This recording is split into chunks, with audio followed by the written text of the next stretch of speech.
Hello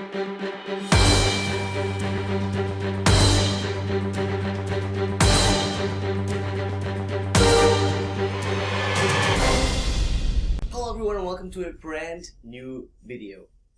This seems odd because I haven't brought out a video in a while, but nevertheless, we are back. And for a movie review. So basically what we're doing today is Spectre. Yes, it is the 24th James Bond movie directed by Sam Mendes and stars Daniel Craig as the infamous James Bond.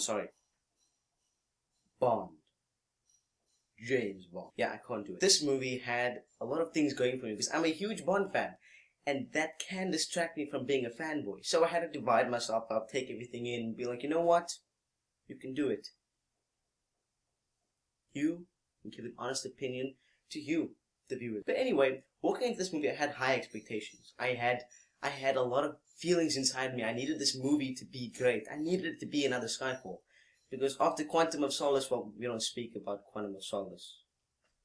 Don't speak about it.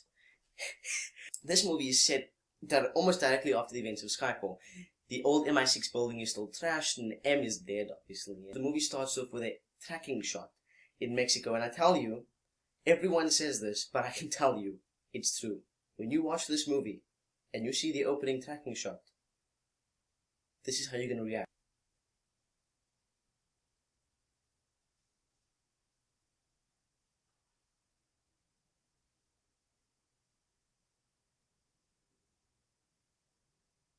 Yeah, that was basically my reaction during the movie. It's an opening tracking shot that shows the entire environment, canvases the entire thing, shows Bond, and you just know, from that moment, when the music starts playing, you feel something inside you.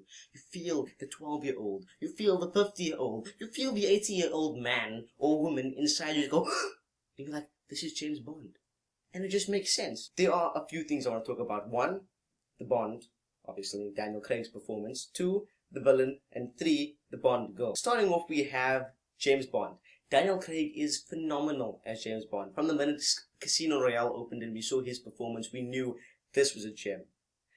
And again, with the whole new castings of James Bond and if he's going to be in the next one or not, we don't know.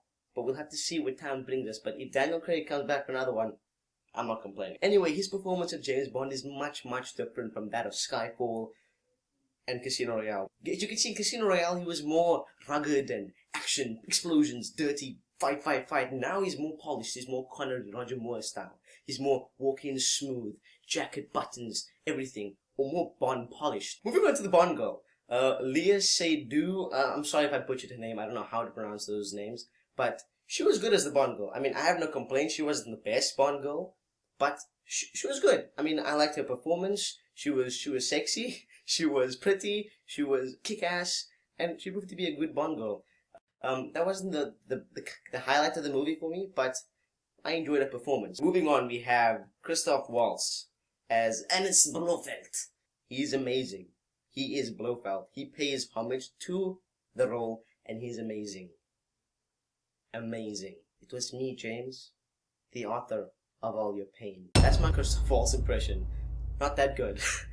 The only problem with this thing is that he's barely in the movie. Like Skyfall, we only get introduced to the main villain halfway through the movie. And now, it's not that bad, because the first half of the movie is action-packed and it's amazing, and, well, we only see him for half the movie, and he's in for like 4 scenes.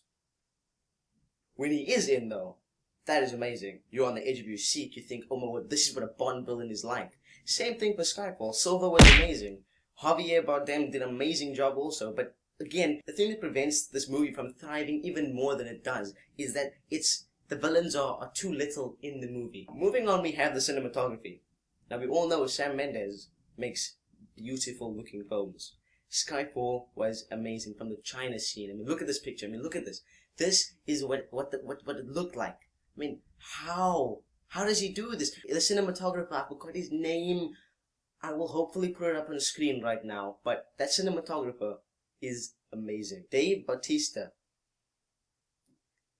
He acts as the henchman, and that's been missing in the last few Bond movies, Casino Royale and everything. We have villains in all the other Bond movies. We have the main villain, and then we have the henchman. He is just really good. He is a really good performance in this movie. He speaks like 3 lines during the movie, but he does it really well. I mean, he really shows as the big buff guy. The last thing I want to talk about is the fight scenes, because I mean, you need to have a James Bond movie, you gotta have the action. Does this movie give you action? Yes, it does. It gives you really, really good action scenes, well orchestrated. You can really see the budget pop up during this movie. Smacks you with the dollars in the face and says, here is the pound budget. Or dollar. I don't know. This movie's action scenes are really well done. From the explosions, from the stunts, from the guns, the sounds, and everything. When you see a fight scene, you really feel like they are fighting. When someone gets smashed over the head with a bottle, you feel that hit. When he smacks again against the table, pushes guys out, I'm not going to spoil it for you, but you really feel that depth. You feel that that is happening. And someone is getting beat to the... Yeah, I kind of lost control there. So the cycle come out of me. I'm going to give James Bond, Spectre, a B. Now, the reason for a B, and not an A, is because I'd like to see more of the villain, and I'm not going to spoil it, but during the movie there was a subplot that was happening, and it was interesting, yes, but I wasn't really interested in it, and that's where the movie loses a lot of its depth and its feeling. Some people love it, some people hate it. I mean, if you like it, good for you, but for me, I found it a little bit boring. I hope you enjoyed this video, guys. If you want more like this, please click the like down below, and if you want, subscribe for more awesomeness. And I will see you in the next video. Goodbye.